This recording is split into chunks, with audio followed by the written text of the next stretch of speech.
Ele ergueu o copo de vinho no ar. O cristal tilintou sob as luzes mornas do salão, e por um instante, todo o barulho ao redor pareceu se dissolver no ar. Foi nesse silêncio breve, cortante, que o pai dela perguntou, entre curioso e incrédulo: "Comandante?" A pergunta não vinha de interesse, mas de espanto. Eu o encarei, firme, sem erguer a voz, e respondi: "Sim, senhor. Vice-almirante Carter." A palavra vice-almirante pareceu atravessar o ar como uma lâmina fria. Houve um segundo de pausa, o suficiente para que a namorada do meu primo cuspisse o vinho tinto sobre a toalha branca. Ela tentou rir, tossiu e disfarçou o constrangimento com um guardanapo, mas o dano estava feito. O salão inteiro olhava para mim como se eu tivesse confessado um crime.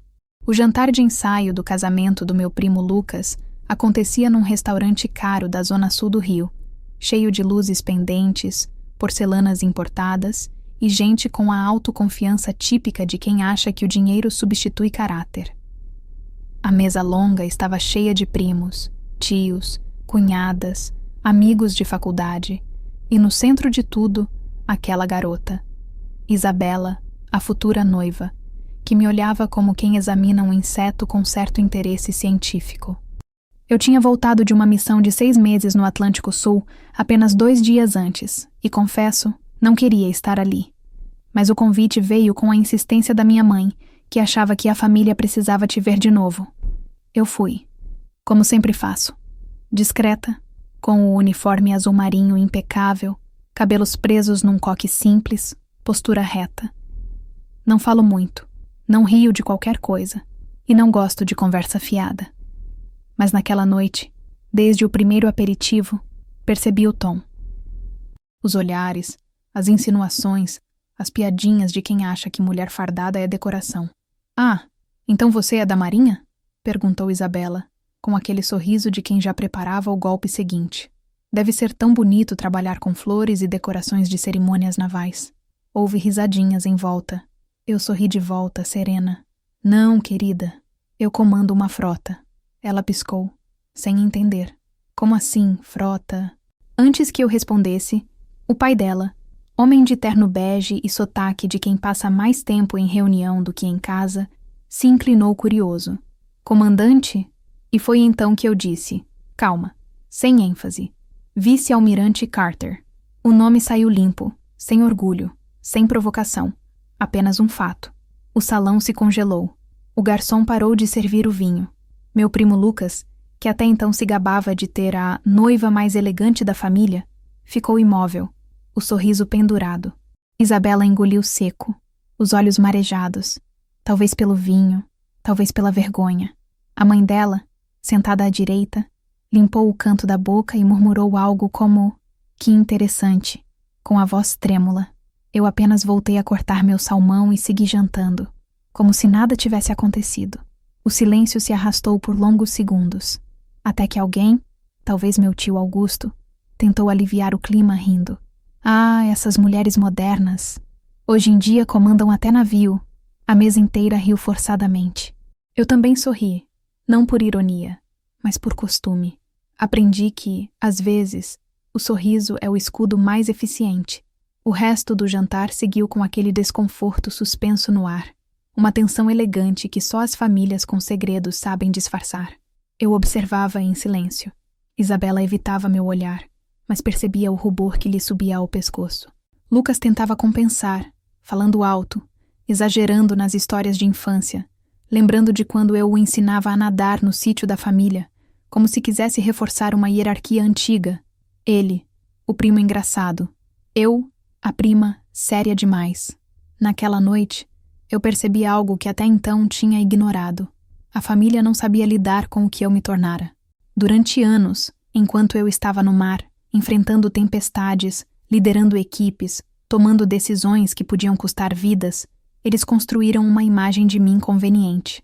A mulher que sumiu na carreira, que não casou, que vive sozinha num navio. Para eles, eu era um enigma incômodo, e enigmas assustam. Quando o jantar terminou, fui a última a sair. Parei um instante na varanda do restaurante, olhando as luzes da cidade refletidas no mar. O vento trazia o cheiro de maresia e gasolina. O mesmo aroma que sempre me lembrava o convés das fragatas ao amanhecer. Isabela passou por mim, fingindo atender uma ligação, o salto ecoando alto no piso de pedra. Lucas veio logo atrás. Tentou dizer algo. Talvez um pedido de desculpas. Talvez uma justificativa.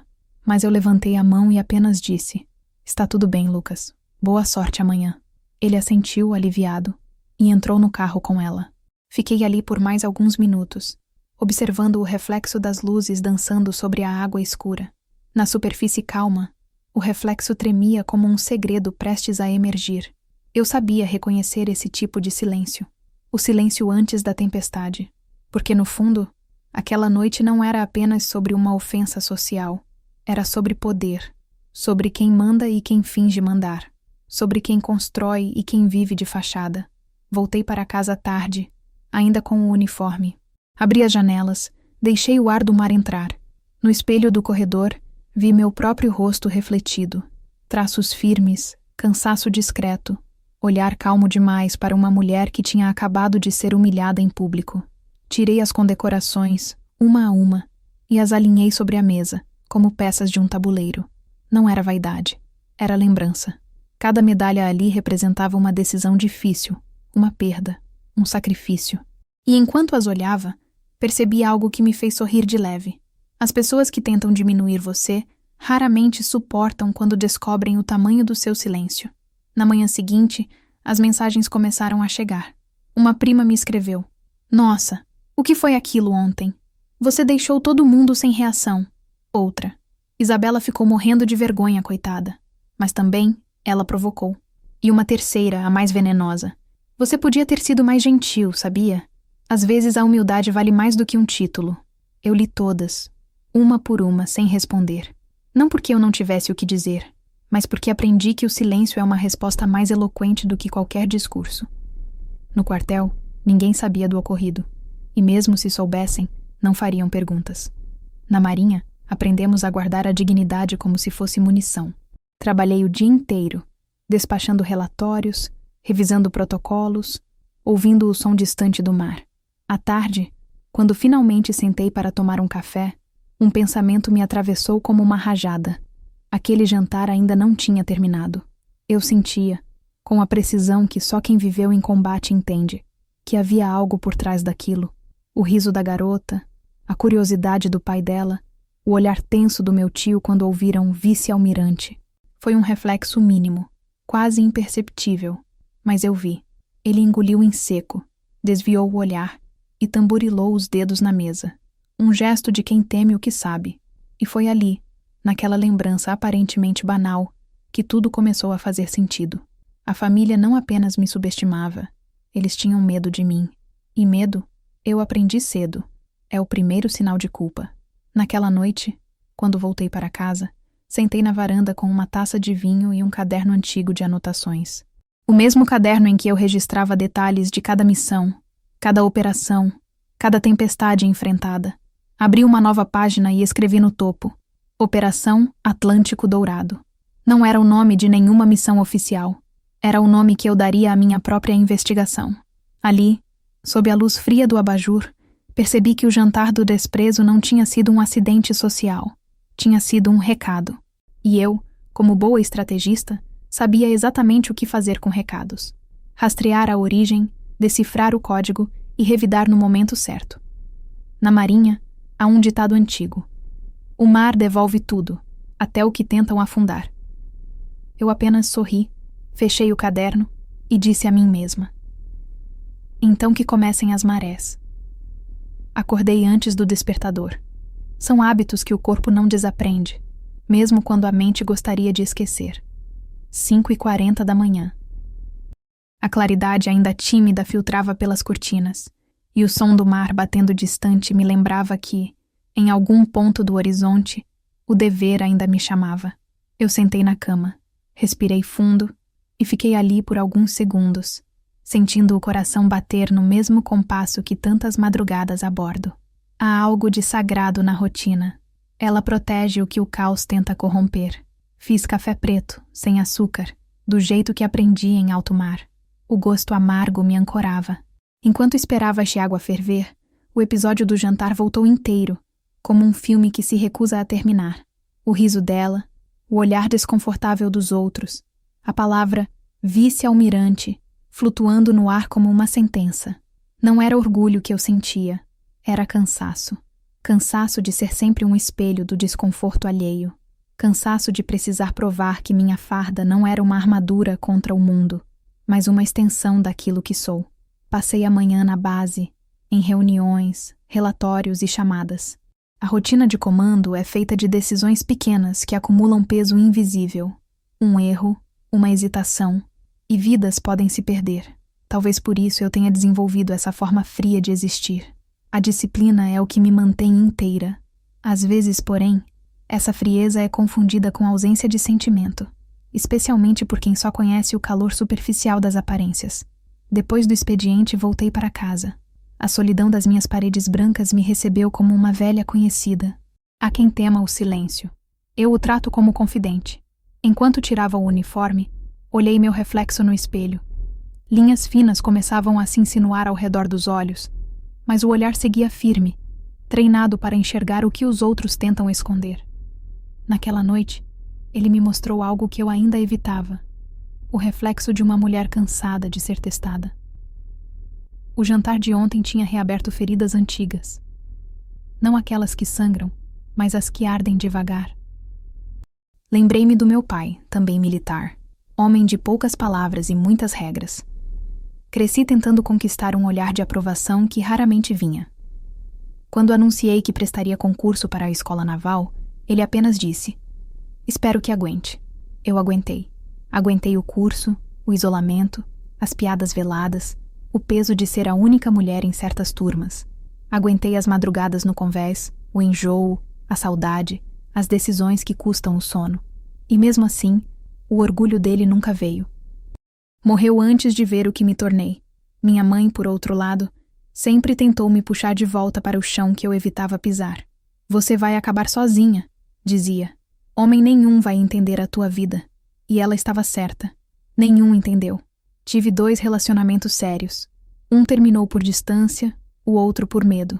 O primeiro homem me achou fria. O segundo, intensa demais. Ambos confundiram força com inacessibilidade. Foi aí que aprendi a parar de tentar caber nos moldes dos outros. Mas por mais que eu me orgulhe dessa autossuficiência, há dias em que ela pesa.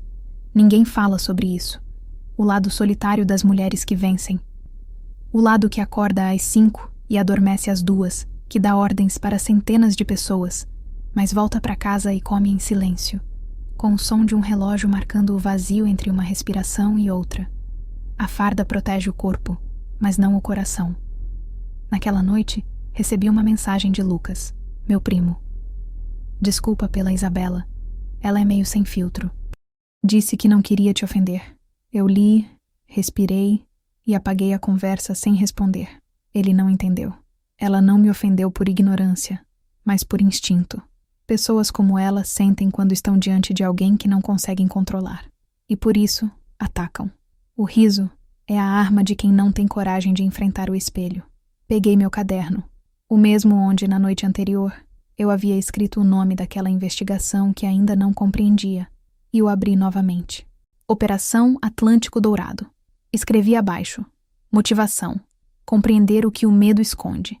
Não havia um plano ainda, só um pressentimento. Desde o jantar, uma sensação incômoda me rondava. A reação do meu tio. Aquela hesitação dele não era desconforto social, era preocupação. A maneira como desviou o olhar quando ouviu meu cargo, algo ali não era simples. E quando se trata da minha família, nada nunca foi. Crescemos todos sob a sombra de negócios mal explicados. Meu avô foi oficial da reserva, e boa parte dos imóveis da família vieram de parcerias com gente influente dentro e fora da marinha. Eu sempre evitei me envolver, mantive distância, com o cuidado de quem sabe que o poder pode apodrecer. Mas agora, algo me dizia que o tempo do silêncio estava terminando. Passei horas revendo lembranças, conectando gestos, palavras, olhares. Lembrei de uma conversa antiga entre meu pai e meu tio, numa ceia de Natal de mais de 20 anos atrás. Eu era adolescente, mas recordo o tom. Meu pai, duro, falando sobre ética. Meu tio, rindo, dizendo que todo mundo molha a mão de vez em quando. Na época, achei que era apenas conversa de adultos. Hoje, não soava mais inocente. Fechei o caderno. A investigação começaria de dentro. E para isso, eu precisaria voltar a circular entre eles. Observar, ouvir, fazer o que sempre fiz de melhor. Permanecer invisível até ser tarde demais para reagirem. Nos dias seguintes, continuei a trabalhar normalmente, mas com o olhar mais atento. Durante uma reunião no gabinete, um dos oficiais mencionou de passagem uma empresa civil envolvida em contratos de manutenção de embarcações de apoio. O nome me chamou a atenção. Blue Harbor Engenharia. Tão neutro quanto conveniente. O mesmo nome que vi em um cartão de visitas esquecido sobre o aparador na casa do meu tio há alguns meses. Coincidência? Eu não acreditava em coincidências. À noite, fui correr na orla, como sempre fazia para esvaziar a mente. O mar estava calmo, quase parado. A cidade refletia nas ondas como um espelho sujo. Cada passo era uma forma de organizar pensamentos. Senti o suor escorrer pelas têmporas, o corpo pedindo descanso. Mas o cérebro não parava.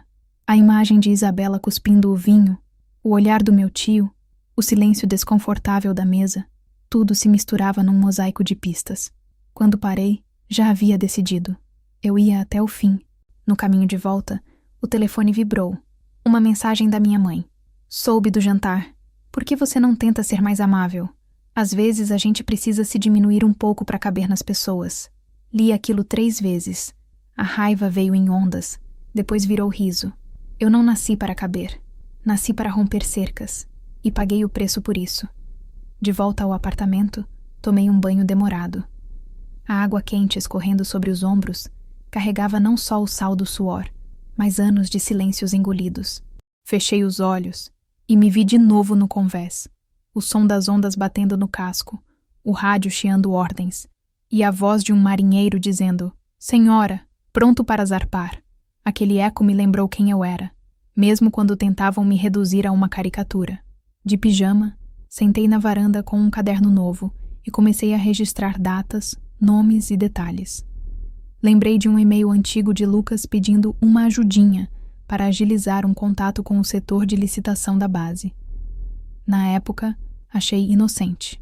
Agora, percebia o padrão. Cada gesto, cada aproximação, cada elogio disfarçado.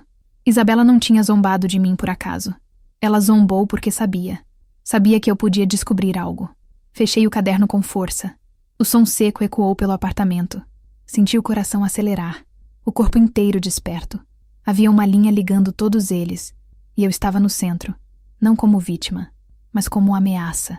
Peguei o celular e liguei para o sargento Dantas, antigo subordinado e um dos poucos em quem confio. Dantas, preciso de um favor discreto. Ele riu do outro lado. Quando a senhora diz discreto é para apagar do relatório, certo? Respondi apenas: exato. Pedi que cruzasse os nomes da Blue Harbor Engenharia com contratos de manutenção e transporte costeiro dos últimos 3 anos. Nada oficial, nada que deixasse rastro. Ele não perguntou o motivo. No serviço, há coisas que se entende sem explicação. Antes de dormir, olhei novamente para o espelho. A mulher que me encarava ali não era a mesma do jantar. Havia algo diferente no olhar. Determinação, talvez. Ou vingança. Difícil saber.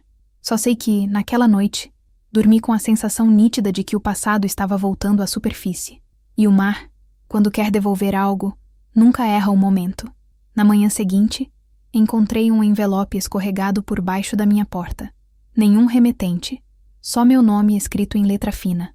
Abri. Dentro, uma única folha dobrada com cuidado. No topo, o logotipo da Blue Harbor. E uma frase escrita à mão. Algumas correntes não se rompem, apenas mudam de dono. O café esfriou na minha mão. A brisa da manhã trouxe o cheiro do mar misturado ao do papel. E pela primeira vez em anos, eu senti medo. Não de perder, mas de descobrir. Dizem que o som mais rápido a cruzar uma cidade não é o do trovão, nem o do motor a jato, mas o da fofoca familiar. E é verdade. 3 dias depois daquele jantar, o episódio já tinha virado uma lenda. Cada pessoa contava uma versão diferente. Em uma, eu me exaltei e humilhei a menina, na frente de todos. Em outra, fui arrogante e quis mostrar superioridade. Nenhuma mencionava o tom de deboche que precedeu tudo, nem o olhar cínico de Isabela quando fez a piada. Eu havia me tornado o assunto principal dos almoços de domingo, o fantasma de um orgulho que eles sempre quiseram controlar, mas nunca conseguiram. Soube disso por uma prima, a mesma que gosta de se dizer neutra, como se neutralidade fosse sinônimo de covardia elegante. Eles só acham que você podia ter sido mais sutil, disse ela, em tom quase maternal. Eu apenas ri.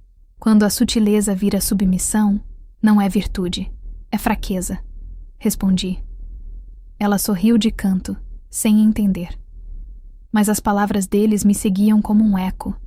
Eu fingia não ligar, mas elas vibravam em algum lugar dentro de mim, alimentando uma mistura de raiva e clareza. A mesma mistura que antecede uma decisão importante. O envelope com o logotipo da Blue Harbor ainda estava sobre a minha mesa. Eu o mantinha à vista, como se a presença daquele papel fosse um lembrete de que algo muito maior estava prestes a emergir. Naquela semana, os dias pareceram longos. No quartel cumpria a rotina com precisão. Reuniões, inspeções, despacho de documentos. À noite, em casa, a solidão era quebrada apenas pelo zumbido das vozes da família chegando por mensagens e comentários indiretos nas redes sociais. Uma delas me fez rir em voz alta. Isabela havia postado uma foto do jantar com a legenda "Nem todo uniforme impõe respeito". Centenas de curtidas, coraçõezinhos e emojis de taça. O mesmo círculo de pessoas que na noite do jantar aplaudia o meu cargo, agora se revezava para me diminuir. Poderia ter ignorado. Poderia ter apagado as redes, como já fiz antes. Mas não dessa vez. Não quando havia algo por trás daquilo. Percebi que o deboche era uma cortina de fumaça. Uma distração. Enquanto todos riam de mim, ninguém prestava atenção ao que realmente importava. Por que o nome da empresa do meu tio aparecia ligado a contratos navais? 2 dias depois, o sargento Dantas me enviou uma mensagem curta. Encontrei algo. Melhor a gente se ver pessoalmente. Marcamos de nos encontrar no Cais Velho, o mesmo onde, anos atrás, eu desembarcava das missões longas. Chovia fino quando ele chegou, com um envelope pardo debaixo do braço. Nada oficial, nada rastreável, disse, entregando-me o pacote. Abri dentro do carro. Ali estavam cópias de contratos assinados entre a Blue Harbor e a Marinha, com datas que coincidiam com períodos em que eu estava em comando de operações. Mas o detalhe que fez o sangue me gelar foi o nome de um intermediário civil, usado em todas as transações. Augusto Ferreira, o mesmo nome do meu tio. Ele está se metendo em coisa grande, almirante, disse Dantas, sem olhar diretamente para mim. Mas pelo que vi, não é de hoje. Fechei o envelope devagar. Ninguém fala disso, Dantas. Ninguém, entendido? Ele assentiu, e o som da chuva batendo no teto do carro preencheu o silêncio entre nós. Voltei para casa com o envelope no colo, sentindo o peso físico daquilo. Era estranho. Eu sempre soube que havia sujeira nas esquinas das instituições, em qualquer uma delas. Mas ver o próprio sangue envolvido era diferente. Era como descobrir uma infiltração dentro da própria casa.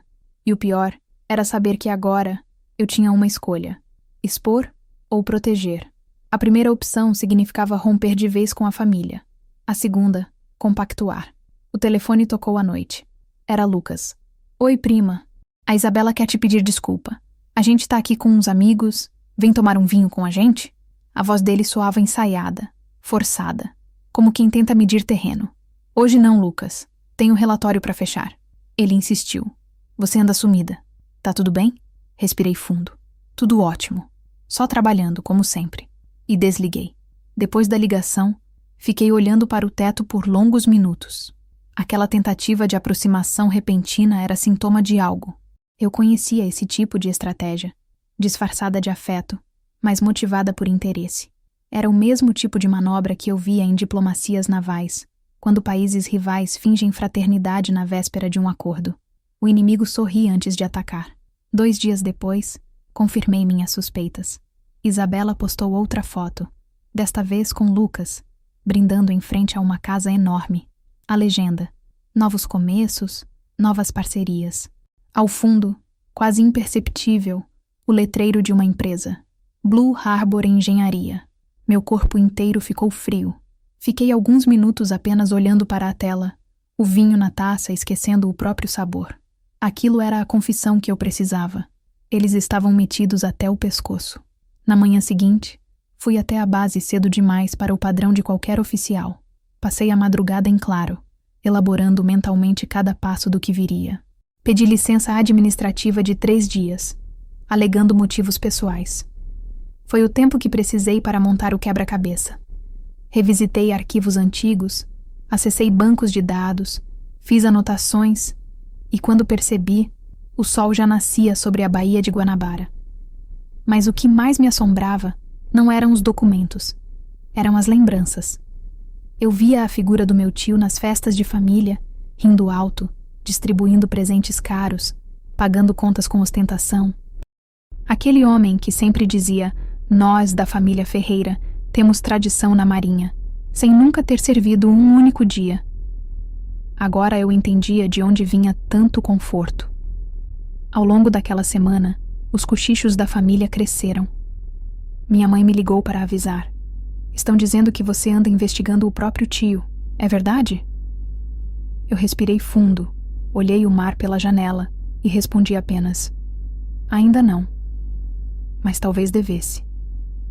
Ela ficou muda por alguns segundos, depois disse num tom cansado: "Você não precisa se meter nisso. Já basta o que viveu." Eu entendi o subtexto. Medo. Ela sempre teve medo das consequências do que eu descubro. Na sexta-feira, uma mensagem anônima chegou no meu e-mail oficial. Nenhum nome, nenhum endereço, só uma linha. "Você não sabe com quem está lidando." Apaguei o e-mail, mas não o esqueci. Ameaças nunca me assustaram. O que me intrigava era o tempo. Alguém sabia que eu estava mexendo onde não devia, e para saber disso, teria que estar mais perto do que eu imaginava. No sábado, fui ao almoço de família na casa da minha mãe. Não costumo frequentar, mas sabia que minha ausência seria interpretada como confirmação. Preferi observar. Quando cheguei, o ar já estava carregado. As conversas diminuíram, os olhares se cruzaram. Isabela me cumprimentou com um sorriso que mais parecia ensaio. Lucas tentou agir normal, mas o suor no pescoço o denunciava. Meu tio, sentado à cabeceira, fingia indiferença, mas o olhar dele era uma confissão muda. Durante o almoço, deixei que falassem. Eles queriam me medir, entender o quanto eu sabia.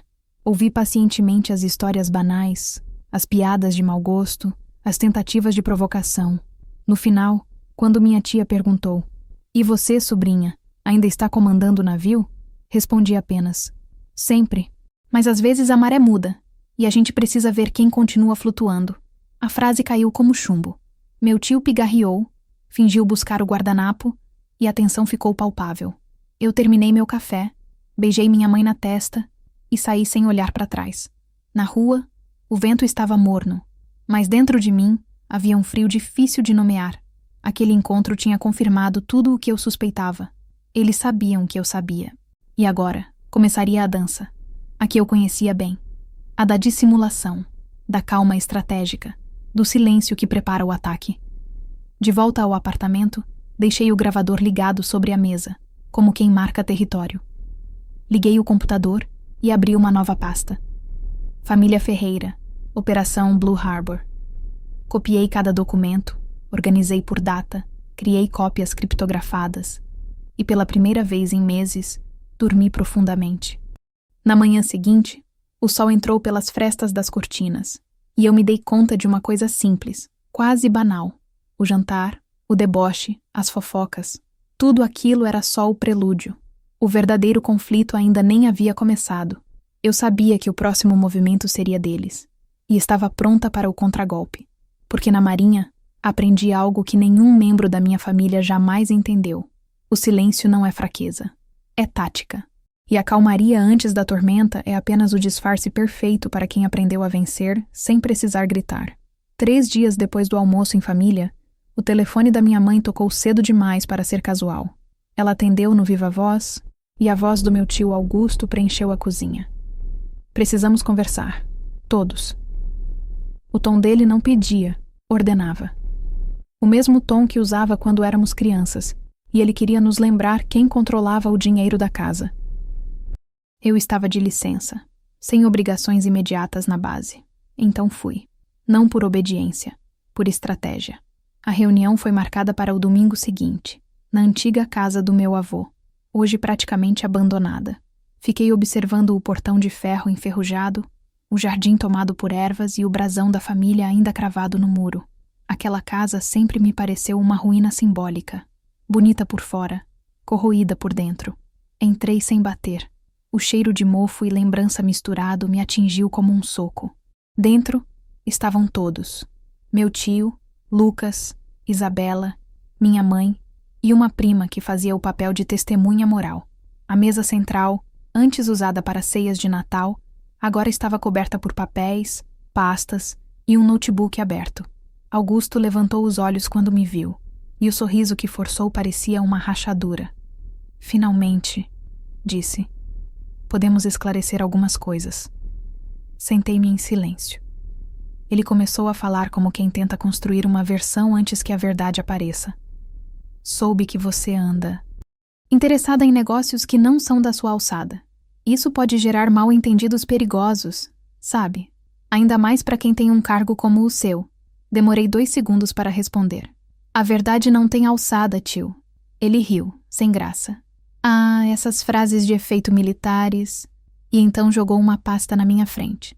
Dentro, cópias de documentos, extratos bancários e contratos. Tudo com selos de autenticidade. Olhe bem, está tudo regular.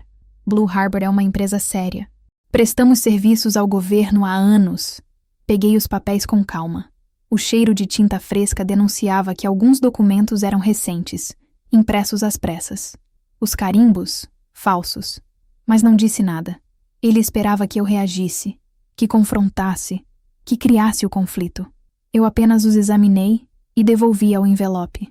Se é tudo tão regular assim, por que me chamar aqui? Lucas se mexeu desconfortável na cadeira. Isabela, do outro lado da mesa, mantinha um sorriso nervoso. Minha mãe olhava para o chão, como se esperasse que o piso a engolisse. Foi então que Augusto cruzou os braços e disse, num tom mais baixo, porque há uma questão de herança envolvida. A palavra herança tem um peso próprio. Ela aciona fantasmas. Ele explicou. Meu avô, antes de morrer, teria deixado um testamento não registrado oficialmente. Uma escritura de posse sobre uma propriedade rural no litoral de Santa Catarina, usada como base de apoio nos anos 80 para operações navais. Uma propriedade que, segundo ele, pertenceria à família, mas estava em nome da Marinha apenas por formalidade. Naquele instante, entendi tudo. A Blue Harbor era apenas o disfarce. O dinheiro vinha de contratos superfaturados e do uso irregular de terrenos públicos. A herança era o álibi moral. Eu encarei meu tio por longos segundos. Ele se recostou, satisfeito com o próprio teatro. Se você for inteligente, disse, vai assinar esses papéis reconhecendo a posse conjunta e esquecer essa história. Todos ganham, até você. Houve um silêncio denso. O único som era o tic-tac do relógio de parede, o mesmo que marcava as horas nas visitas de infância. Levantei-me, caminhei até a janela e olhei o quintal, onde as folhas mortas se acumulavam. Interessante, murmurei. O senhor quer que eu participe de um crime de falsificação de documento público, para manter as aparências de família unida. Ele levantou-se também. Não seja melodramática, Marina. É assim que as coisas funcionam no país. Você sabe, você já viu. Virei-me devagar. Já vi, sim. E é exatamente por isso que não faço parte. Peguei minha bolsa e caminhei até a porta. A voz dele veio dura. Você está cometendo um erro. Isso pode te custar caro. Olhei por cima do ombro e respondi. Nada custa mais caro do que a consciência. Saí sem olhar para trás. Na rua, o ar parecia diferente, mais leve e mais perigoso ao mesmo tempo. Eu sabia que a partir daquele momento, as coisas deixariam de ser apenas rumores. Quando você enfrenta alguém que construiu o poder sobre mentiras, a simples exposição da verdade é uma declaração de guerra. Voltei para casa e passei a noite revisando mentalmente tudo o que havia acontecido. Em parte, me senti culpada. Não por eles, mas por minha mãe. Ela era o elo frágil entre nós. A mulher que sempre acreditou que o sangue devia pesar mais do que a justiça. Lembro-me de tê-la visto chorar quando eu era criança, após uma discussão com meu pai sobre o irmão dela. Ele se mete com coisa errada, dizia meu pai. Mas você sempre protege. Agora eu via que a história se repetia. No dia seguinte, procurei um advogado de confiança, alguém que tivesse o perfil certo, discreto, técnico e sem curiosidade excessiva. O capitão reformado Nogueira, hoje especialista em direito militar e patrimonial. Entreguei-lhe as cópias que Dantas havia conseguido, junto com um resumo da reunião. Ele ouviu tudo sem interromper. Depois disse apenas: "Você tem em mãos algo grande, almirante, mas é delicado. Se agir mal, isso pode virar contra você. Vai precisar de estratégia e tempo." Tempo era algo que eu sabia administrar. A estratégia, eu já tinha. Pedi que ele verificasse a legitimidade dos registros de propriedade que meu tio alegava ter. 2 dias depois, recebi a resposta: falsos. Os documentos originais estavam arquivados sob sigilo militar, sem menção alguma à família Ferreira. O terreno era patrimônio da União. A descoberta não me surpreendeu. Apenas confirmou o que eu já intuía. Mas havia algo mais. O capitão Nogueira encontrou, nos registros secundários, uma movimentação recente. Uma tentativa de compra do terreno feita por uma empresa subsidiária da Blue Harbor, sob outro nome. E adivinhe, o representante legal era Lucas. Fechei o laptop e fiquei ali, imóvel, observando o cursor piscando. Era isso. Eles estavam prestes a consolidar o golpe. Usariam meu nome e meu posto como escudo moral, fingindo uma transação legítima. Eu era o último obstáculo. E quando um obstáculo é mulher, eles sempre subestimam. Naquela noite, recebi uma mensagem de número desconhecido. Se parar agora, nada acontece. Pense bem. Apaguei. O medo não era novidade para mim. Já senti o chão tremer em alto mar. Já comandei evacuação em tempestade. Já enterrei colegas que não voltaram. O medo não me move, me orienta. Fui até o armário. Tirei de uma caixa antiga as medalhas do meu pai. Entre elas, uma velha corrente dourada com o pingente do brasão naval. Ele usava aquilo quando ainda acreditava que a honra bastava. Passei os dedos sobre o metal frio e pensei: se há uma herança que eu aceito carregar, é essa. A da retidão que ele nunca conseguiu viver plenamente, mas tentou me ensinar. As noites seguintes foram dedicadas a reunir provas. Digitalizei documentos, registrei conversas, gravei áudios. A cada página, o quebra-cabeça se completava. E quanto mais eu descobria, mais claro ficava que aquilo ultrapassava a família. A Blue Harbor não era apenas fachada. Era parte de um esquema maior, envolvendo nomes da reserva e empresários que circulavam entre Brasília e Rio. Mas meu foco era outro. O cerne, o ponto inicial, a raiz, a propriedade em Santa Catarina. A tal herança. Eu precisava ver com meus próprios olhos. Pedi autorização de deslocamento não oficial e viajei sozinha. A estrada até o litoral era longa, ladeada por mata fechada e silêncio. Cheguei ao entardecer. O terreno ficava escondido atrás de um portão de madeira gasto, sem placa, cercado de arame enferrujado. Lá dentro, um galpão abandonado, coberto de era e pó. Caminhei pelo lugar devagar, tocando as paredes, observando marcas antigas de equipamento naval. Era, de fato, uma antiga base de apoio. E no chão, entre caixas esquecidas, encontrei algo que ninguém esperava que ainda existisse. Um cofre pequeno, com o brasão da Marinha gravado. Demorou para conseguir abri-lo.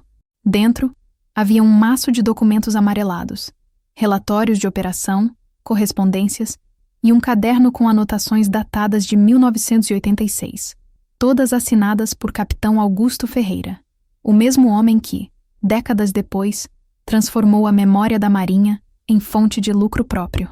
Sentei no chão frio e respirei fundo. Ali estava a prova, não apenas da fraude, mas da desonra. Aqueles papéis contavam a história de uma corrupção lenta, hereditária, passada de tio para sobrinho, de pai para filho. E eu era a anomalia, a peça que não se encaixava. Fechei o cofre, tirei fotos, guardei tudo na mochila e saí antes que escurecesse. No retrovisor, o portão antigo se fechava como uma boca engolindo o passado. De volta ao hotel, sentei na cama com o coração batendo firme. Peguei o celular e enviei uma única mensagem ao capitão Nogueira. Provas encontradas. Prepare o protocolo. A resposta veio minutos depois. Cuidado, agora você é o alvo. Sorri, porque era verdade. E porque pela primeira vez em muito tempo, eu estava exatamente onde queria estar, no comando. Voltei ao Rio com a sensação de quem retorna de uma missão invisível. O mundo parecia o mesmo, mas tudo tinha mudado. O trânsito, o barulho, o mar, tudo estava igual, exceto eu. Dentro de mim, o silêncio pesava. Não o silêncio do medo, mas o silêncio do cálculo. Cada passo a partir dali precisava ser preciso. Eu sabia demais. E quando uma mulher sabe demais, ela deixa de ser um parente. Vira uma ameaça. Guardei a mochila com os documentos num cofre pessoal dentro do apartamento. Tirei o uniforme, sentei à mesa e comecei a revisar as fotos que fiz na propriedade em Santa Catarina. A cada imagem, o mesmo brasão, as mesmas assinaturas, o mesmo padrão de papel timbrado da Marinha usado nos anos 80. Eram provas incontestáveis. Mas eu não podia agir de forma direta. Um movimento precipitado, e todo o esquema desapareceria como névoa. Liguei para o capitão Nogueira, o advogado. Ele ouviu em silêncio enquanto eu relatava a viagem. Marina, disse com a voz arrastada de quem já viu demais, isso vai mexer com gente grande. Se entregar tudo de uma vez, vão te silenciar antes de processar. Eu fiquei calada. Ele continuou. Jogue como militar. Divida a operação.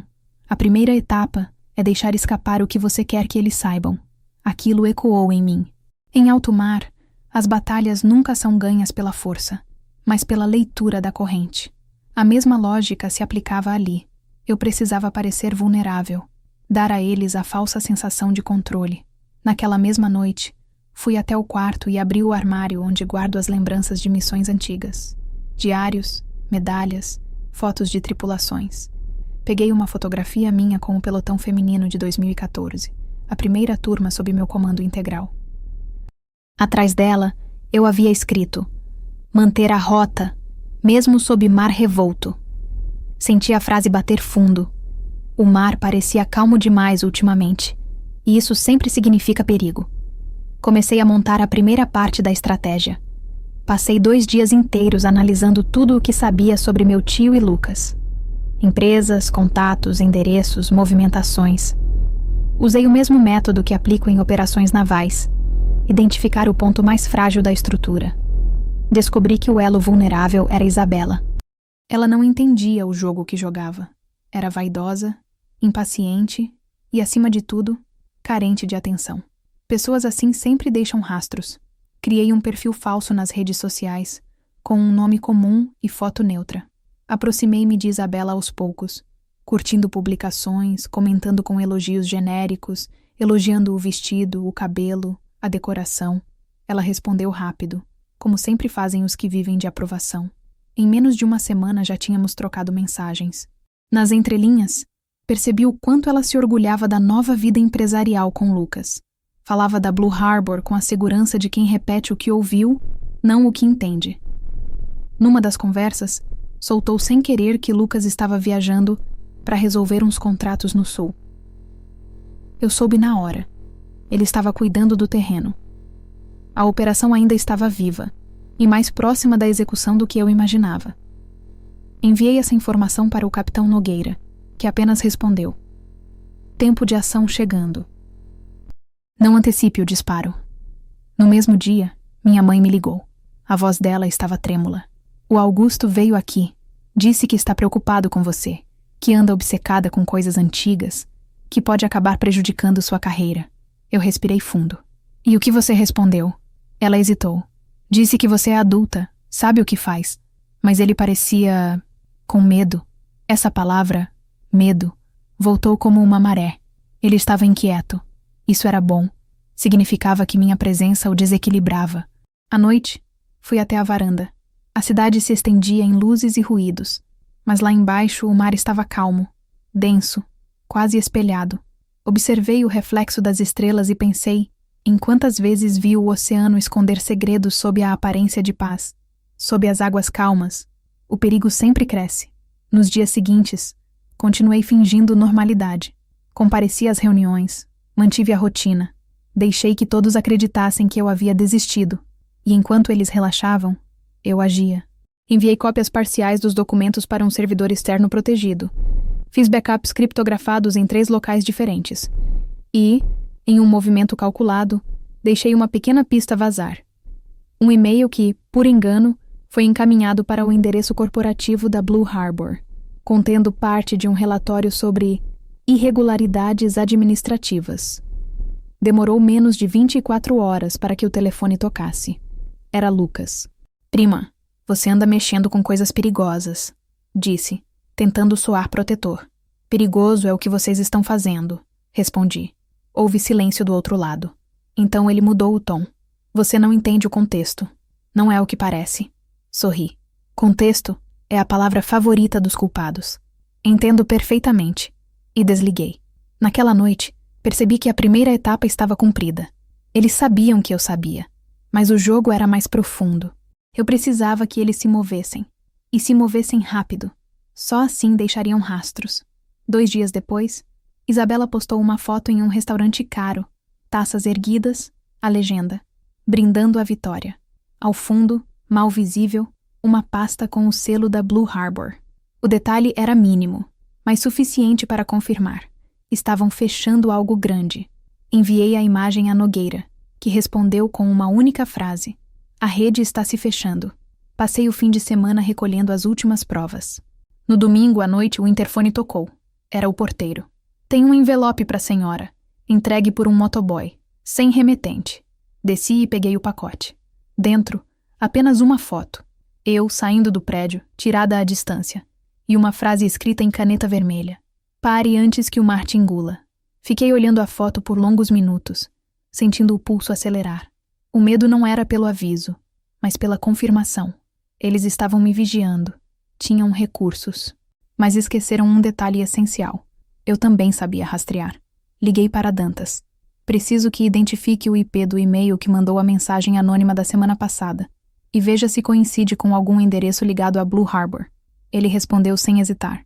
Dou meu jeito, almirante. Mas se isso estourar, a senhora nunca mais terá paz. Nem eles, respondi. Passei a noite acordada, ouvindo o som do mar. Era como se cada onda dissesse: espere, observe, controle. E eu esperei. 3 dias depois, recebi o relatório de Dantas. O e-mail vinha de um escritório em Botafogo, registrado no nome de uma empresa de advocacia, filial da mesma rede que cuidava dos contratos da Blue Harbor. O círculo se fechava. Enquanto isso, as fofocas da família continuavam, agora mais sutis, mais venenosas. Uma tia comentou com minha mãe que eu estava desequilibrada, que o poder subiu a cabeça. Outra disse que ninguém entende por que uma mulher de carreira precisa se meter em coisa de homem. Eu apenas sorria. As línguas da família sempre foram afiadas, mas agora elas trabalhavam para mim. Quanto mais falavam, mais eu via quem estava sendo alimentado por dentro do esquema. No sábado, ao entardecer, recebi uma ligação do próprio Augusto. Marina, precisamos resolver isso de forma civilizada. Está passando dos limites. O limite foi cruzado quando vocês começaram a usar o nome da Marinha para lavar dinheiro. Ele respirou fundo. Você não sabe com quem está lidando. Sei, sim, tio. Com gente que esqueceu o que significa honra. Ele desligou sem responder. Depois disso, o ar pareceu mudar. Começaram os ruídos nos bastidores. Pedidos súbitos de reunião. Colegas me observando no quartel. Olhares diferentes nos corredores. Entendi o recado. Eles estavam tentando atingir minha reputação. A única coisa que um militar não pode perder. Mas eu já estava preparada. Encontrei o capitão Nogueira no cais. O mesmo ponto onde nos vimos da última vez. O vento trazia cheiro de ferrugem e maresia. Entreguei-lhe uma nova pasta. Etapa 2. Formalização parcial. Ele assentiu. Vai mesmo expor? Não ainda. Quero que sintam o peso do medo primeiro. Fiquei olhando o mar, calmo como vidro. Sob aquela superfície, milhões de toneladas de água se moviam em silêncio. O mar nunca é calmo de verdade. Apenas disfarça. Eu também. Naquela noite, antes de dormir, abri meu caderno e escrevi. Sob as águas calmas, o perigo amadurece. E quando emergir, ninguém vai dizer que não foi avisado. Apaguei a luz. Lá fora, as ondas batiam leves, e eu senti que o tempo da calmaria estava acabando. A maré estava virando. A calmaria não durou. Ela nunca dura. 3 dias depois da ligação de Augusto, o ar ao meu redor começou a se alterar, como quando o vento muda antes de uma tempestade. Era sutil no começo. Olhares prolongados nos corredores da base, perguntas indiretas durante as reuniões, comentários disfarçados de preocupação. O tipo de movimentação que eu conhecia bem. Quando alguém quer destruir um militar, não o ataca de frente. mina sua reputação até que a própria instituição o devore. Na manhã de terça-feira, o comandante regional me chamou ao gabinete. Marina, recebi um comunicado interno. Estão questionando sua conduta administrativa. O tom dele era formal, mas os olhos, solidários. Dizem que você tem se envolvido em investigações externas, sem autorização, que tem se encontrado com pessoas civis para tratar de assuntos confidenciais. Respirei fundo. Era o que eu temia. A família havia se antecipado. Sorri. Entendo. Posso ver o documento? Ele me entregou uma cópia. O carimbo vinha de um departamento que eu conhecia, a divisão jurídica da própria Marinha, a mesma que cuida dos contratos com empresas terceirizadas. E lá, no rodapé, o nome de um assessor jurídico, Marcelo Fraga, advogado de ligação com a Blue Harbor. Devolvi o papel, agradeci e saí sem discutir. Não adiantava se defender de imediato. Em situações assim, quem grita primeiro é quem perde o equilíbrio. O jogo tinha subido de nível.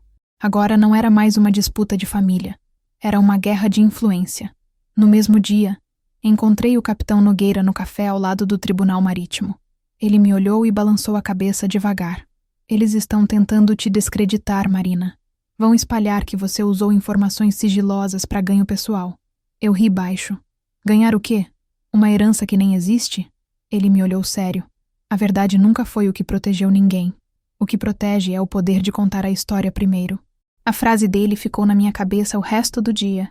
Eu precisava controlar a narrativa antes que ela me engolisse. À noite, revisei todo o dossiê que vinha montando desde o início. Reorganizei as pastas digitais, atualizei datas, fiz anotações de correlação entre as empresas e as movimentações bancárias. Descobri uma conta no exterior ligada a uma subsidiária panamenha, Harbor Log Investments, que recebia depósitos regulares de contratos assinados no Brasil. Cada depósito correspondia ao mesmo valor de contratos de manutenção naval. Era a peça que faltava. Quando percebi o que significava, o corpo inteiro ficou frio. A Blue Harbor era apenas a ponta de uma rede internacional, e no centro dela estava meu próprio sangue. No dia seguinte, recebi uma mensagem anônima. Pare, último aviso. O remetente usava um número mascarado, mas a mensagem vinha acompanhada de um anexo. Uma foto da minha mãe, sentada sozinha num café, olhando o celular. Fiquei imóvel por alguns segundos, sentindo o ar se estreitar. Eles tinham ultrapassado a linha. Agora não era apenas um jogo de influência. Era a ameaça direta. Respirei fundo, e o instinto militar tomou o controle. Peguei o telefone e liguei para o capitão Nogueira. Precisamos protocolar parte das provas imediatamente. Não tudo, só o suficiente para deixá-los nervosos. Na manhã seguinte, um envelope chegou à Corregedoria Naval com cópias parciais dos documentos da propriedade de Santa Catarina, assinados por Augusto e Lucas. Nenhum nome meu, nenhuma prova direta da Blue Harbor. Só o suficiente para gerar ruído. E o ruído veio. 2 dias depois, o caso já circulava entre oficiais. As palavras fraude, licitação, envolvimento civil começaram a aparecer em conversas de corredor. A maré estava mudando, e dessa vez, a meu favor. Mas o inimigo reagiu. Lucas me ligou à noite, a voz embargada, entre a raiva e o desespero. Você enlouqueceu? Vai destruir todo mundo. Eu? Respondi com calma. Não fui eu quem começou. Você é da família, Marina. Família não é escudo para crime. Ele ficou em silêncio por alguns segundos. Eu o imaginei sentado, passando a mão no cabelo, tentando decidir entre me odiar ou me temer. Por fim disse: Você não entende o que está por trás disso. Entendo, sim. E é exatamente por isso que não vou parar. Desliguei antes que pudesse dizer mais. Na manhã seguinte, o jornal local publicou uma matéria discreta. Denúncia anônima aponta irregularidades em contratos de manutenção naval com empresa privada. Nenhum nome, nenhum detalhe. Mas bastou para plantar a semente. Meu telefone não parou. Oficiais, jornalistas, advogados, todos querendo saber o que eu sabia. Eu não disse nada. Aprendi que o poder do silêncio é maior quando todos falam ao mesmo tempo. Naquela semana dormi pouco. Meu corpo funcionava em modo de guerra. Os sentidos aguçados, o coração constante, a mente dividindo tudo em protocolos de ação. Eu me alimentava por costume, respirava por instinto. Na sexta-feira, encontrei minha mãe na padaria do bairro, lugar que ela escolheu por segurança. Estava nervosa, mexendo no guardanapo. O Augusto disse que você vai acabar arruinando a família. Disse que se isso for pra frente, ele não se responsabiliza. Pela primeira vez na vida, respondi. Ele está dizendo a verdade. Ela chorou. Disse que só queria paz, que já perdeu o irmão, meu pai, por causa de brigas, e agora via a história se repetir. Eu segurei a mão dela. Mãe, não estou brigando. Estou limpando o que sujaram. Ela me olhou como se eu fosse uma estrangeira. E talvez eu fosse mesmo. As pessoas acostumadas à sujeira chamam de guerra o simples ato de lavar. Quando voltei para casa, havia outro envelope sob minha porta. Dentro, 3 palavras escritas à mão. Último aviso, Marina. Não havia assinatura. Mas no verso, um carimbo discreto da empresa de advocacia ligada a Blue Harbor. Eles estavam desesperados. E, portanto, previsíveis. Na manhã de segunda, antes mesmo do sol nascer, recebi uma ligação de Dantas. Almirante, chegou um pedido de auditoria interna sobre a senhora. Estão tentando afastá-la por conflito de interesse. Então é hora da etapa 3, respondi. Qual seria? Deixar o mar se agitar. Às 10 da manhã, protocolei oficialmente a denúncia completa no Ministério Público Militar, com cópias de todos os documentos originais, inclusive os relatórios encontrados no galpão de Santa Catarina. Entreguei pessoalmente ao promotor, um homem que conhecia minha carreira desde o início. Ele me olhou com seriedade. Isso vai subir, vai ter repercussão. Tem certeza? Toda certeza tem um preço, respondi. E já estou pagando o meu. Ao sair do prédio, senti o vento mudar. Era o mesmo vento salgado que antecede as frentes frias no Atlântico. Senti o cheiro de chuva e gasolina. À noite, o noticiário nacional deu a manchete. Oficial da Marinha entrega provas de corrupção envolvendo contratos marítimos e uso irregular de patrimônio público. Ainda sem nomes, mas o estrago já estava feito. As reações vieram rápidas. Mensagens, ligações, tentativas de desmentir. No grupo da família, um silêncio absoluto. Nenhum bom dia, nenhum emoji, nenhuma piada. O silêncio dos culpados sempre soa mais alto do que qualquer grito. 2 dias depois, uma batida na porta às 7 da manhã. 2 agentes federais, educados, discretos, pediram para entrar. Cumprimento de mandado de busca, almirante. Só formalidade. Permiti a entrada. Eles vasculharam meu escritório, pegaram cópias dos documentos e foram embora. Era protocolo, e era o sinal de que o cerco se fechava. Não sobre mim, mas sobre eles. Naquela noite, o telefone tocou de novo. A voz de Augusto veio embargada, sem o tom autoritário de sempre. Você não sabe o que fez, menina. Isso vai destruir a gente. Respirei fundo. Eu não destruí nada, tio. Só tirei a lona de cima do que vocês mesmos apodreceram. Ele ficou mudo por alguns segundos. E então desligou. Sentei no sofá e fiquei olhando o mar pela janela. As ondas batiam ritmadas, tranquilas, mas eu sabia o que vinha depois da calmaria. A ressaca. No dia seguinte, as manchetes tinham nomes.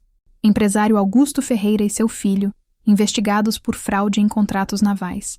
O resto veio em cascata. Bloqueio de contas, quebra de sigilo, apreensão de bens. A Blue Harbor, que se gabava de ser a empresa que movimenta o mar, agora afundava sob o próprio peso. E eu? Eu apenas voltei ao meu posto, sentei à minha mesa na base e recomecei o dia como qualquer outro. Ninguém comentou. Apenas o comandante, ao passar, deixou uma frase curta. Maré alta, vice-almirante.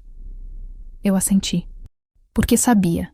O cerco tinha se fechado, mas a guerra, essa ainda não tinha acabado. A notícia se espalhou mais rápido do que eu esperava. Em menos de 48 horas, a família Ferreira tinha deixado de ser sinônimo de tradição e virado manchete de escândalo. O nome do meu tio estava em todas as emissoras, e a Blue Harbor, congelada por ordem judicial. As fotos das operações de busca mostravam carros de luxo sendo guinchados, cofres sendo abertos, papéis rasgados no chão. Era o fim do império que eles haviam construído sobre a areia. Mas o que ninguém esperava era que, mesmo com a casa em ruínas, eles ainda insistiriam em manter as aparências. E foi assim que chegou o convite. O casamento de Lucas e Isabela seria mantido, apesar de tudo. A vida segue, dizia o texto frio no cartão eletrônico, enviado uma semana depois das prisões. Parecia uma provocação, ou uma tentativa desesperada de fingir normalidade. Minha mãe me ligou chorando. Não vá. Vai ser uma armadilha. Eu hesitei. Parte de mim queria ignorar, seguir em frente, deixar que o tempo terminasse o trabalho que eu comecei. Mas outra parte, a parte que sempre encarou tempestades de frente, sabia que aquela seria a última batalha. Eu vou, respondi. Não para brigar, para encerrar. Passei o dia do casamento em silêncio. Escolhi meu uniforme de gala, o mesmo que usei quando recebi a promoção a vice-almirante. O tecido azul escuro refletia a luz com sobriedade. Cada medalha, polida com paciência. Coloquei o cabelo num coque firme e passei o batom vermelho que meu pai dizia ser cor de coragem.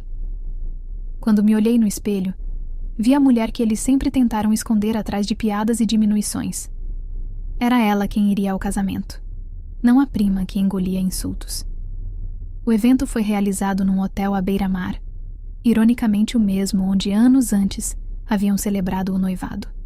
O salão estava decorado com flores brancas, música suave, garçons circulando com champanhe. O ambiente cheirava a esforço, aquele tipo de luxo que tenta mascarar a vergonha. Entrei sozinha, e o silêncio foi imediato. As conversas cessaram como se o ar tivesse parado. Vi Isabela ao fundo, linda, vestida de branco, o sorriso tenso. Lucas, de terno preto, suava sob as luzes. Quando me viu, engoliu seco. Eu caminhei até uma das mesas. Sentei e apenas observei. As pessoas cochichavam, olhavam, desviavam. Ninguém teve coragem de se aproximar. Quando o celebrante iniciou a cerimônia, a tensão se espalhou como fumaça. As palavras amor, confiança, parceria ecoavam no salão com um sabor quase cômico. Eu olhava e via um teatro. Sabia que por trás daquele altar improvisado havia um contrato quebrado, contas bloqueadas e uma investigação federal em curso. Era um casamento cercado por escombros. Após a cerimônia, durante o jantar, o pai de Isabela, um homem que sempre fez questão de me olhar de cima, levantou o copo para um brinde. A família que resiste aos vendavais. O salão aplaudiu. Eu continuei imóvel. Ele olhou diretamente para mim, desafiando. Sorri de leve. O som do copo batendo no cristal ecoou como um disparo. A banda começou a tocar, e as conversas recomeçaram, baixas, contidas. Fui até a varanda do salão, onde o mar se estendia, calmo e negro. O vento trazia cheiro de sal e maresia. Por um momento pensei em ir embora. Já tinha visto o bastante.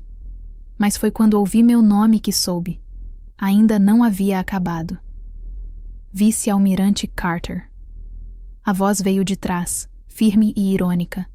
Era um homem de terno cinza, desconhecido, mas com o tipo de confiança de quem sabe mais do que devia. Sou assessor jurídico da família. Gostaria de 1 minuto. Olhei para ele e assenti. Ele me entregou um envelope. Uma notificação extrajudicial. Os Ferreira vão processá-la por difamação e vazamento de informações sigilosas. Abri o envelope, li as primeiras linhas e quase ri. É isso o que restou? Perguntei. Ameaças de papel? Ele respondeu frio. Às vezes o papel pesa mais que a bala. Dei 2 passos à frente, até que ficasse perto o suficiente para que só ele me ouvisse. Sabe o que pesa mais que o papel, doutor? Um nome limpo. Entreguei de volta o envelope e voltei para dentro. O salão agora estava mais agitado. A notícia das prisões já circulava entre os convidados, mas todos fingiam não saber. Vi jornalistas disfarçados entre as mesas, câmeras escondidas nos celulares. O casamento tinha virado espetáculo público, e eles, protagonistas de uma tragédia em tempo real. Isabela se aproximou, o vestido impecável tremendo de leve. Você conseguiu o que queria? Sussurrou. Acabar com a nossa família? Olhei para ela. Não, Isabela. Eu só mostrei quem vocês realmente são. Você destruiu o homem que te amava como irmã. Ele se destruiu sozinho.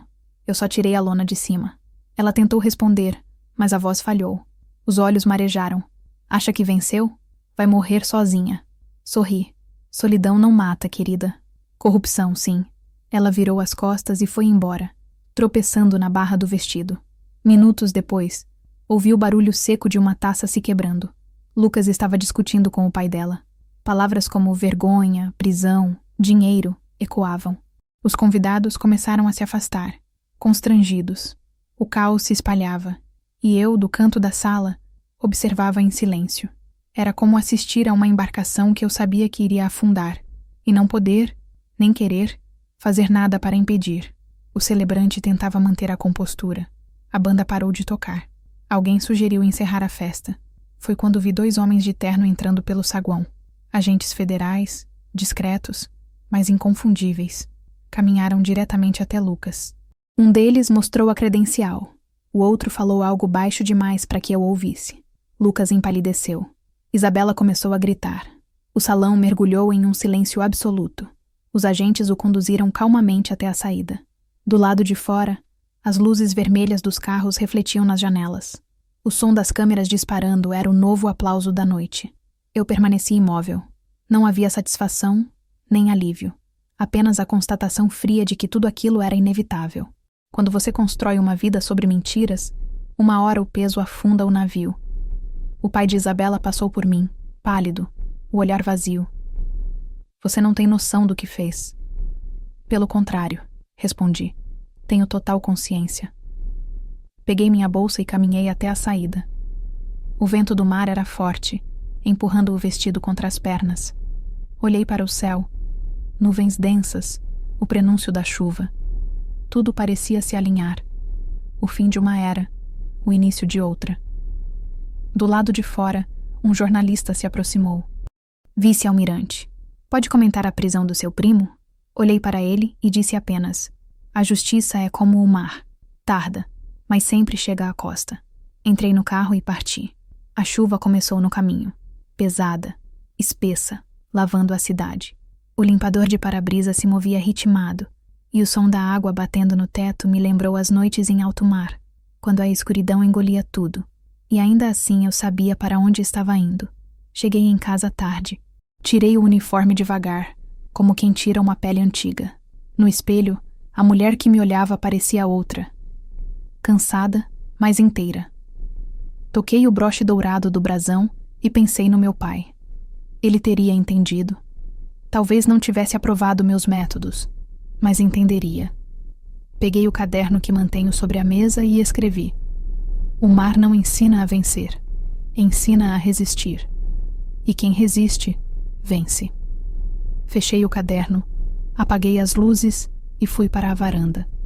A tempestade já passara.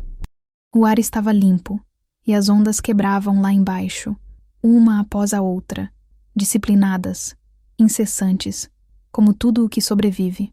Na manhã seguinte, acordei com o som de notificações no celular. As manchetes não deixavam dúvidas. Casamento termina em prisão. Vice-almirante denuncia a rede de corrupção familiar. O país inteiro agora sabia. Eu não precisava mais falar. O silêncio havia feito o trabalho por mim. Olhei para o mar, respirando fundo. O cerco se fechara. A verdade emergira. E eu, pela primeira vez em muitos anos, podia simplesmente existir sem disfarces. Os dias seguintes ao casamento pareciam irreais. A cidade amanhecia sob o mesmo sol. As pessoas seguiam indo ao trabalho. Os navios continuavam zarpando e atracando na baía. Mas dentro de mim, tudo estava em ruínas. Era como caminhar por um convés depois de uma batalha. O mar voltava à calma, mas o ar ainda cheirava a fumaça e metal. A guerra não havia terminado, e eu tinha vencido. Mas vencer, aprendi, é só outra forma de perder. A imprensa não descansou. Manchetes, programas matinais, entrevistas. Meu nome estava em todos os noticiários, embora eu não tivesse dado uma única declaração. As imagens do casamento, a prisão, o escândalo, tudo se misturava em vídeos editados com narrações dramáticas. A vice-almirante que desmascarou a própria família. Soava como título de filme. Mas filmes terminam em 2 horas. Eu ainda precisava viver o depois. No quartel, o ambiente ficou pesado. O silêncio dos corredores carregava curiosidade e medo. Havia quem me olhasse com respeito, outros com cautela. Poucos se atreviam a me dirigir a palavra. Alguns viam em mim uma heroína, outros, uma traidora que ousou expor o próprio sangue. Nenhum deles estava errado. Na primeira segunda-feira após o escândalo, fui chamada novamente ao gabinete do comandante. Ele me recebeu de pé, as mãos cruzadas nas costas. Marina, você tem noção da dimensão disso? Eu assenti. Sim, senhor. Ele suspirou. Há quem queira sua cabeça, mas há quem queira sua medalha. Você está no meio de uma tempestade política. Eu sorri, cansada. Senhor, com todo respeito, já enfrentei mares mais perigosos que gabinetes. Ele riu, mas havia tristeza no riso. Mesmo assim, se afaste por uns dias. Descanso compulsório. É ordem. Saí de lá com a mente embaralhada. Descanso. Essa palavra me soava estrangeira. Passei 30 anos sem saber o que era isso. Mas pela primeira vez, obedeci. Voltei para casa e tranquei a porta atrás de mim. O silêncio me recebeu como uma onda morna. Nos dias seguintes, vivi num ritmo que não reconhecia. Dormia mais, caminhava pela praia, lia jornais, observava o mar. As notícias mudavam todos os dias, mas a essência era a mesma: prisões, delações, investigações, manchetes. O tio Augusto foi indiciado formalmente por fraude e lavagem de dinheiro. Lucas por associação e falsificação documental. Isabela por participação indireta. A Blue Harbor havia afundado de vez. Minha mãe, porém, não saiu ilesa. A vergonha pública a atingiu como uma correnteza.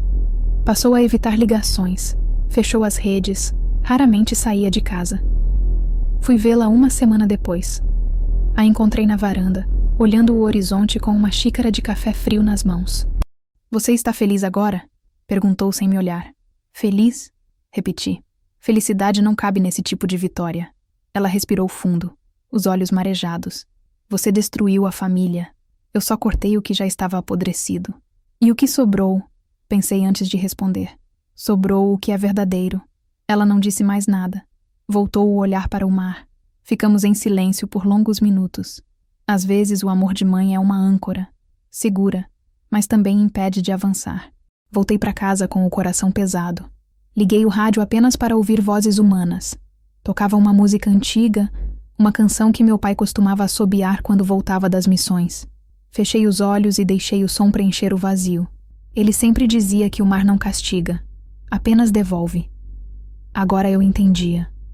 O mar estava apenas devolvendo o que minha família tinha jogado nele por gerações. Segredos, mentiras, poder mal usado. Naquela noite, sentei na varanda com uma garrafa de vinho e meu caderno de anotações. As páginas já estavam cheias de datas, nomes, provas, pensamentos, medos. Mas agora, pela primeira vez, eu escrevi algo diferente. O silêncio também fala, porque era isso que restava. Silêncio. Nenhum telefonema, nenhuma mensagem, nenhum pedido de explicação. Até os curiosos haviam se calado. O mundo seguiu em frente, como sempre faz. E eu, pela primeira vez em décadas, me vi sem uma missão. Nos dias que seguiram, as autoridades me chamaram para novos depoimentos. Os promotores queriam detalhes, datas, descrições. Falei o essencial, sem dramatizar, sem omitir. Cada palavra medida. Uma das procuradoras, uma mulher jovem e segura, me perguntou: como conseguiu manter a calma quando descobriu que era sua própria família? Eu sorri de leve. Na marinha, a gente aprende a não afundar por dentro enquanto o navio queima por fora. Quando saí da sala, ela me olhou diferente. Acho que por um segundo, entendeu o peso do que é carregar o dever e o sangue na mesma mão. A imprensa continuou tentando contato, mas eu recusei. Em cada silêncio, havia uma escolha. Não alimentar o espetáculo, não virar personagem daquilo que denunciei. E, pouco a pouco, percebi que o escândalo começava a se apagar do noticiário, substituído por outros, como sempre acontece. Mas dentro da família, o estrago era permanente. Minha mãe mudou-se para o interior. Disse que precisava respirar longe do mar. Não a culpei. O mar, para ela, virou sinônimo de destruição. Numa das noites mais silenciosas, o interfone tocou. Era o porteiro. Tenho uma entrega para a senhora. Desci. Um envelope pardo, sem remetente. Dentro, uma carta escrita à mão, Em caligrafia familiar, reconheci o traço de Lucas. Marina, não espero perdão. Só quero que saiba que o que fiz foi por medo. Medo de nunca ser nada. Medo de não ser visto. Você sempre foi o espelho que nos lembrava do que não éramos. Espero que um dia entenda. Li 3 vezes. Dobre o papel e coloquei no caderno. Não chorei. Não senti raiva. Só uma espécie de cansaço profundo. O cansaço de quem finalmente entende que nem toda culpa é malícia. Às vezes é fraqueza. Nos dias seguintes, choveu sem parar. O céu cinza parecia refletir o que eu sentia. Caminhei pela praia sob a garoa, os pés afundando na areia fria. O vento soprava forte, carregando o cheiro de algas e sal. Fechei os olhos e deixei a chuva cair sobre mim. Pela primeira vez, não resisti. Deixei-me molhar, como quem aceita o que o mar decide devolver. Na volta, encontrei uma mensagem do capitão Nogueira. Processo concluído. Caso encerrado. Você está limpa. Li e fiquei olhando a tela por longos segundos. Limpa. A palavra pesava mais do que eu esperava. Limpa por fora, talvez. Mas por dentro, ainda havia cicatrizes. Pequenas fissuras que o tempo levaria anos para curar. Sentei na escrivaninha e abri o caderno pela última vez. Escrevi: há tempestades que rugem e há tempestades que sussurram. As mais perigosas são as silenciosas, porque você só percebe que acabou quando já não há mais nada para reconstruir. Fechei o caderno, guardei no cofre junto com os documentos e apaguei as luzes. Nos dias que se seguiram, o silêncio se tornou rotina. Voltei a frequentar a base aos poucos. Fui recebida com respeito, mas também com distância. O tipo de reverência que se dá a quem provou ser perigosa demais para ser ignorada. Alguns oficiais me cumprimentavam com um simples aceno. Outros desviavam. Mas ninguém ousava duvidar. Eu tinha feito o que precisava ser feito. E no mundo militar, a verdade é uma faca. Quem a empunha, corta, mas também sangra. À noite, em casa, comecei a pintar. Algo simples, quase infantil. O mar, o horizonte, o pôr do sol. Cada pincelada era uma tentativa de devolver cor a um mundo que eu havia cinzentado demais. Descobri que, às vezes, vencer significa aprender a ser leve de novo. E assim, lentamente, percebi que a tempestade realmente havia passado. Não com trovões, não com estrondo, mas com um silêncio espesso que cobria tudo como uma névoa. O mar, lá fora, voltava a respirar. E eu também. Os dias começaram a ganhar ritmo novamente, mas um ritmo diferente, mais lento, mais contido, como o balanço de um navio depois da ressaca. Eu acordava cedo, fazia café, lia relatórios que já não tinham urgência e olhava o mar pela janela. A água estava sempre ali, imóvel e infinita, lembrando que nada, nem mesmo o caos, é eterno. A tempestade havia passado, mas o silêncio que restou era profundo demais para ser confortável. Foi nesse silêncio que chegou o convite. Um envelope oficial, entregue em mãos por um sargento. Missão de representação internacional.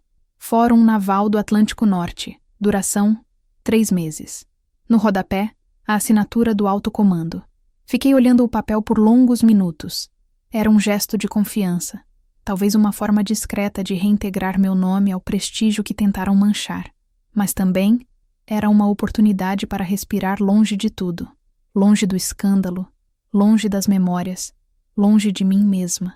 Aceitei sem pensar 2 vezes. 3 semanas depois, embarquei. O navio cortava o Atlântico com a precisão de um bisturi. O barulho dos motores, o ranger metálico dos cabos, o cheiro de óleo misturado à maresia, tudo era familiar, quase reconfortante. Senti como se o mar estivesse me recebendo de volta, não como oficial, mas como filha. Durante a travessia, passei horas sozinha no convés, observando a linha do horizonte. O céu e o mar se fundiam numa única cor, um cinza azulado que parecia existir só para mim. Nessas horas, o passado voltava em fragmentos. O jantar em que fui ridicularizada, o olhar de desprezo de Isabela, o rosto do meu tio antes de ser preso, o silêncio da minha mãe. Cada lembrança vinha como uma onda. Vinha, batia, recuava. E eu deixava. Já não tentava lutar contra nada. Certa noite, sentei com o comandante do navio, um homem experiente, daqueles que carregam o mar nos olhos. Ele acendeu um charuto e disse sem rodeios: "Sabe o que eu aprendi nesses anos, vice-almirante? Que o mar não tem inimigos. Ele engole todos por igual." Fiquei em silêncio. Ele continuou: "A senhora fez o que precisava ser feito. Mas lembre-se, a verdade também afunda, se for pesada demais." Passei o resto da noite pensando nisso. Talvez fosse esse o meu medo, não o de ter perdido a família, mas o de ter me tornado aquilo que mais temia, uma mulher endurecida demais para sentir. Quando chegamos à costa portuguesa, o porto estava banhado por uma luz dourada de outono. Cumpri as formalidades, participei das reuniões, discursando sobre liderança feminina, disciplina e estratégia naval. As palavras saíam automáticas, polidas, sem emoção. Mas numa das conferências, durante o café, uma jovem tenente se aproximou. Tinha pouco mais de 25 anos, uniforme impecável, olhos brilhando. "Senhora, posso perguntar uma coisa?" disse ela. Como é possível ser respeitada sem precisar endurecer? A pergunta me atingiu como uma rajada de vento. Pensei por um instante antes de responder. Respeito não vem da dureza, vem da calma. Só quem conhece a própria força pode se permitir a calma. Ela sorriu e assentiu. E pela primeira vez em meses, senti algo leve, uma centelha de propósito. As semanas seguintes correram rápidas. Os compromissos oficiais se intercalavam com longos períodos de introspecção. Eu andava pelas ruas antigas das cidades portuárias, observava pescadores arrumando redes, ouvia crianças brincando em idiomas que eu mal compreendia. Havia algo profundamente humano em tudo aquilo. Nenhuma hierarquia, nenhuma farda, nenhum título. Apenas vida. Às vezes, à noite, escrevia no caderno que levei comigo. O mar é o mesmo em todos os lugares, mas o que ele reflete depende de quem o olha. Na segunda metade da missão, recebi uma ligação inesperada do capitão Nogueira. "As sentenças saíram, Marina. Augusto e Lucas pegaram pena de reclusão, sem direito a cargos públicos. O resto das investigações foi arquivado. Você está oficialmente fora de tudo." A notícia me atingiu com uma mistura de alívio e vazio. É o fim, pensei. Mas o fim, descobri, não faz barulho. Ele apenas acontece, como o último eco de uma onda que morre na areia. Desliguei o telefone e fui até o deck. A noite estava sem lua, o mar completamente escuro. Olhei para o nada e senti uma paz que não conhecia. Tudo o que eu havia perdido, a família, a inocência, a confiança, parecia se dissolver ali, entre o som das águas e o cheiro de sal. Nos últimos dias da missão, recebi uma encomenda no alojamento. Uma pequena caixa sem remetente. Dentro, um colar de prata com um pingente em forma de âncora e uma nota, para lembrar que o peso que te puxa também pode ser o que te mantém firme. Não havia assinatura, mas eu sabia quem tinha mandado. Minha mãe. Usei o colar no voo de volta ao Brasil. Era leve, quase imperceptível, mas senti que ele me equilibrava. Quando o avião pousou, respirei fundo. A brisa úmida do rio me pareceu diferente. Menos densa, menos opressora. Voltar foi como atravessar uma fronteira invisível. A base estava quieta, e eu mais ainda. Reassumi o posto, cumpri protocolos, participei de reuniões. Tudo parecia mecânico, distante. Até que, numa tarde, um jovem marinheiro, ao cruzar comigo no corredor, bateu continência e disse: "Vice-almirante, é uma honra tê-la de volta." Essa frase simples me desmontou, porque era a primeira vez, em muito tempo, que alguém usava a palavra honra sem ironia ou medo. Naquela noite, sentei à mesa com o caderno e escrevi: "A lealdade não é a quem está acima, nem a quem está ao lado. É a quem somos quando ninguém está vendo." Aos poucos entendi que minha guerra não havia sido contra a família, nem contra a corrupção. Tinha sido contra o esquecimento, contra a tentativa constante de me reduzirem. E vencer nesse caso não era destruir, era permanecer de pé, inteira, depois de tudo. Comecei a visitar escolas navais, a dar palestras para jovens oficiais. Falava pouco sobre o escândalo, quase nada sobre os culpados. Falava sobre escolhas, sobre integridade e sobre o preço de não ceder. Algumas me olhavam com admiração, outras com curiosidade, mas eu percebia o que realmente importava. Elas ouviam. Certa tarde, uma cadete me perguntou se eu me arrependia de algo. Pensei longamente antes de responder. Sim, de ter demorado tanto para entender que força não é o mesmo que rigidez. Ela anotou, e eu soube que, de alguma forma, a corrente estava mudando de direção. No fim do último mês, recebi outro envelope. Dessa vez oficial. Promoção de cargo. Comando Estratégico de Operações Atlânticas. O maior posto que uma mulher já havia ocupado na história da Marinha Brasileira. Sentei, li o documento mais de uma vez e não senti euforia, apenas um tipo profundo de silêncio, porque sabia que aquilo não era um prêmio, era responsabilidade. Naquela noite, fui caminhar até o pier. O mar estava sereno, o céu limpo. As luzes da cidade se refletiam na água, tremendo levemente com o movimento das ondas. Tirei o colar de âncora e o segurei por um instante. Pensei na garota de 20 anos que sonhava em ser respeitada, na mulher de 30 que precisou lutar contra todos, e na de 40 que descobriu que o respeito mais difícil é o que vem de dentro. Devolvi o colar ao mar.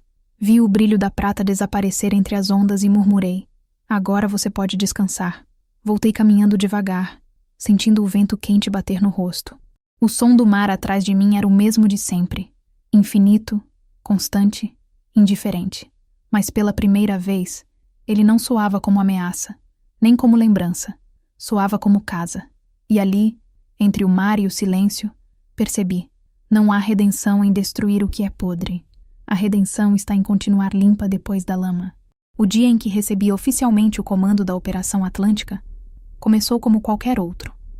O sol subindo devagar sobre a Baía de Guanabara, o cheiro do mar invadindo o gabinete e o som distante das sirenes navais quebrando o silêncio. Mas dentro de mim havia uma quietude diferente, uma espécie de gravidade leve. Eu sabia que estava prestes a cruzar uma linha invisível, não apenas na carreira, mas na vida. As formalidades começaram cedo. Oficiais, jornalistas, representantes estrangeiros, todos reunidos para a cerimônia. As câmeras piscavam, as vozes se misturavam em murmúrios disciplinados. No meio da multidão, reconheci rostos familiares, colegas antigos, subordinados, superiores. E ao fundo, minha mãe. De vestido simples, discreta, o olhar firme. Era a primeira vez que ela aparecia em público desde o escândalo. Quando nossos olhos se encontraram, ela assentiu de leve. Aquele gesto pequeno e silencioso valeu mais que qualquer medalha. Subi ao púlpito quando anunciaram meu nome. Vice-almirante Marina Carter, nova comandante da Estratégia de Operações Atlânticas. Aplausos contidos, discursos protocolares. Entregaram-me o bastão simbólico do comando, frio e pesado como um juramento. Por um instante, o peso do objeto pareceu condensar toda a minha trajetória. As madrugadas de estudo, os embarques longos, os insultos engolidos, os silêncios calculados, as perdas, as vitórias e principalmente a escolha de não desistir. Quando chegou minha vez de falar, respirei fundo. O texto oficial estava pronto, revisado, cheio de expressões diplomáticas, cooperação, desenvolvimento estratégico, fortalecimento institucional. Mas olhando aqueles rostos, percebi que não podia repetir frases gastas. Então, fechei a pasta e falei sem papel. Durante anos, ouvi que o mar não era lugar para mulheres, que liderança era sinônimo de voz alta e punho cerrado. Hoje, estou aqui não por ter gritado, mas por ter aprendido a escutar. O mar me ensinou que o comando verdadeiro é o que não precisa provar força, apenas direção. O silêncio que seguiu foi denso, quase palpável. Vi algumas cabeças inclinarem, alguns olhos marejarem. Continuei. Nem sempre a honra é reconhecida. Às vezes ela dói, às vezes isola, às vezes cobra caro, mas ainda acredito que vale a pena, porque quando a tempestade passa, o que fica é o que resistiu, e eu aprendi que resistir, para nós mulheres, é a forma mais pura de coragem. Os aplausos vieram devagar, como ondas, até encherem o salão. Não chorei, apenas sorri. Um sorriso pequeno, controlado. O tipo de sorriso que aprendi a dar quando tudo dentro de mim quer desabar. Após a cerimônia, fui conduzida à nova sala de comando. Ampla, austera, janelas de vidro voltadas para o mar aberto. No centro, uma mesa metálica com um mapa das rotas navais. Toquei a superfície fria e senti a estranha sensação de estar voltando ao início, como se todos os caminhos que percorri tivessem sido apenas para me trazer até ali. No final da tarde, quando o prédio esvaziou, fiquei sozinha na sala. Tirei o casaco do uniforme e sentei na cadeira de comando. Pela janela, o sol mergulhava no horizonte, tingindo o mar de laranja e cobre. Tudo estava em silêncio. O tipo de silêncio que não pesa, apenas repousa. Peguei o caderno que sempre me acompanhou e abri na última página em branco. Escrevi devagar, como quem sela um pacto. Honra é permanecer limpa quando o mundo tenta te sujar, e comando é seguir navegando, mesmo quando a bússola treme. Fechei o caderno, coloquei-o na gaveta e deixei as luzes apagadas. Nos dias seguintes, mergulhei de novo no trabalho. As novas responsabilidades exigiam atenção constante. Planejamento de rotas, operações conjuntas, reuniões com chefes de estado. Mas havia uma leveza em mim que eu não sentia havia anos. Já não havia a urgência de provar nada a ninguém. Eu apenas fazia o que sabia fazer: comandar. Em uma das primeiras visitas oficiais, fui convidada a discursar na Academia Naval.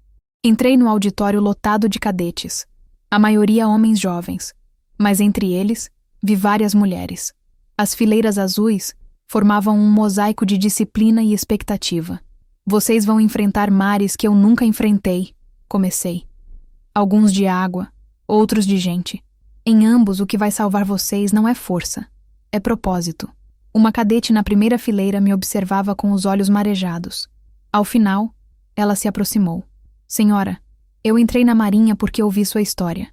Porque vi que é possível chegar lá sem trair a si mesma. Aquela frase me atravessou como uma onda morna. Talvez fosse para isso que tudo tinha acontecido. Para que alguém, em algum lugar, olhasse para mim e entendesse que é possível vencer sem gritar, resistir sem se perder. Na semana seguinte, recebi uma carta de Lucas. Escrevia do presídio, em caligrafia trêmula. Não espero que me perdoe. Só quero que saiba que entendi. Sempre achei que você era feita de gelo. Agora sei que era aço. Dobrei a carta e guardei na gaveta. Não respondi. Às vezes o perdão não é palavra, é ausência de rancor. Minha mãe passou a me visitar com frequência. Aos poucos, fomos reconstruindo algo parecido com paz. Ela gostava de sentar na varanda e observar o mar, em silêncio. Um dia, sem me olhar, disse: "Seu pai teria orgulho." Eu sorri. "E você?" Ela respondeu: "Estou aprendendo a ter." No fim de tarde seguinte, levei-a até a base. Mostrei a ela o pátio, as embarcações, a sala de comando. Ela observava tudo com uma mistura de espanto e ternura. Parou diante da janela e perguntou: "Você ainda sente raiva de tudo o que fizeram?" "Não", respondi. "A raiva é o que te faz reagir, mas o perdão é o que te permite seguir." Quando ela foi embora, fiquei sozinha, olhando o mar. Havia algo de novo no horizonte. Não esperança, nem alívio, mas uma sensação profunda de completude. Naquela noite, sonhei com o mar em silêncio absoluto. Nenhum som, nenhuma onda, apenas a imensidão lisa e infinita. Caminhava sobre a superfície e não afundava. No sonho, percebi que o mar não era mais inimigo nem refúgio. Era espelho. Acordei antes do amanhecer. Fui até a janela, o céu ainda cinza, e vi os primeiros navios partindo. O barulho das sirenes ecoou como uma música familiar. Respirei fundo e senti o gosto de sal no ar. Aquele era o mesmo mar de sempre. Mas eu, não. Naquele dia, entendi que o verdadeiro comando não é sobre dar ordens, mas sobre guiar-se em meio à solidão, que liderança é silêncio, que força é calma, que dignidade é continuar limpa mesmo depois de atravessar a lama. E foi assim que encerrei minha história, não com um gesto grandioso, mas com a simplicidade de quem sobreviveu ao próprio naufrágio e aprendeu a flutuar. Quando o sol rompeu as nuvens, o mar cintilou como se devolvesse a luz. Aproximei-me da janela e murmurei sozinha: "Missão cumprida." E pela primeira vez em muitos anos, senti que era verdade.